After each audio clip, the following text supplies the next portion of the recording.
कल की मूवी की स्टार्टिंग होती है महाभारत के युद्ध के साथ, जिसमें महाभारत को जबरदस्त हॉलीवुड लेवल के ग्राफिक्स के साथ रिप्रेजेंट किया गया है। मूवी में महाभारत के अर्जुन के रूप में विजय देवरकोंडा को दिखाया गया है। बाहुबली डायरेक्टर राजा मौली, मृणाल ठाकुर, राम गोपाल वर्मा, दिलक्विर सलमान जैसे एक्ट्रेस का केमियो है। इसके बाद मूवी में अमिताभ बच्चन की एंट्री होती है, जो अश्वत्थामा का रोल प्ले कर रहे हैं और उनके माथे से खून निकल रहा होता है, क्योंकि अश्वत्थामा को महाभारत के टाइम कृष्ण ने श्राप दिया था कि वो समय के अंतकाल तक ही ऐसे घूमते रहेंगे और कलयुग के अंत के बाद ही उनका अंत होगा। मूवी के अकॉर्डिंग अश्वत्थामा का काम जब भी कल के अवतार आएंगे तब अश्वत्थामा ही उनकी मदद करेगा कली को मारने में। मूवी का प्लॉट स्टार्ट होता है महाभारत के 6000 साल बाद की, जहां महिलाएं पूरी तरह से इनफर्टाइल यानी बच्चे पैदा करने में अक्षम हो चुकी है और इसीलिए मूवी का मेन विलेन जो काली अवतार बन सकता है वो इन महिलाओं के ऊपर जबरदस्ती मशीन्स के थ्रू ब्रीडिंग करवाने का काम कर रहा है कल की अवतार को ढूंढने के लिए,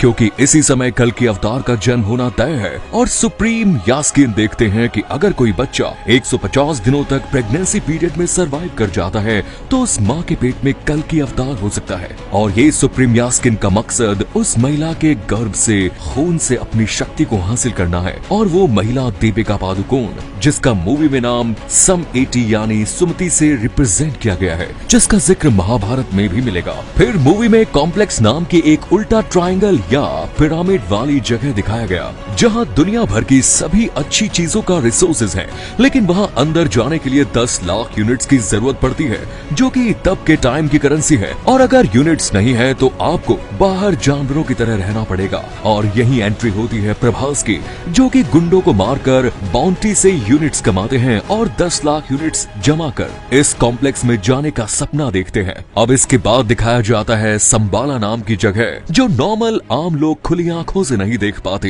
ये बिल्कुल वैसी ही जगह है जैसे एवेंजर्स में वाकांडा देश को दिखाया गया, और दीपिका किसी तरह सुप्रीम यास्किन के चंगुल से बचकर यहाँ पहुँचती है और प्रभास और अश्वत्थामा दोनों ही यहाँ पहुँच ही जाते हैं। मगर प्रभास दीपिका को लेकर यास्किन के पास ले जाने के लिए आया है, क्योंकि इससे प्रभास को 1 मिलियन यूनिट्स मिलेंगे, और दूसरी तरफ अश्वत्थामा दीपिका के पेट में पल रहे कल्कि को बचाने के मकसद को पूरा कर रहे हैं, और इसीलिए अश्वत्थामा और प्रभास के बीच में एक तगड़ी लड़ाई होती है। मूवी में अश्वत्थामा के हाथ में एक धनुष होता है जो कि कर्ण का धनुष था, बट दोनों की लड़ाई के दौरान एक मोमेंट पर वो धनुष प्रभास के हाथ आ जाता है, तो सडनली प्रभास के अंदर सुपर नेचुरल पावर आ जाती है और उसका कैरेक्टर ही कर्ण में बदल जाता है, और वो मौजूद जितने भी दुश्मन होते हैं उन्हें खत्म कर देता है। लेकिन मूवी के एंड में प्रभास की याददाश्त चली जाती है और वो अपने हाथ में सुमति को देखता है और उसे लेकर 1 मिलियन यूनिट्स कलेक्ट करने के लिए चला जाता है। यहाँ मूवी खत्म हो जाती है, लेकिन एंड क्रेडिट सीन में एक गुरु को दिखाया जाता है जो विलेन यास्किन के पास दीपिका के कोख से निकाले गए सीरम की एक बूंद को लेकर जाता है, और इसी एक बूंद का इस्तेमाल करते ही यास्किन का चेहरा खिलकर बाहर आता है। और मूवी के एंड में वो बोलते हैं, कौन काली और कौन कल्कि, सबको मैं खुद ही देख लूंगा। और यहाँ मूवी खत्म।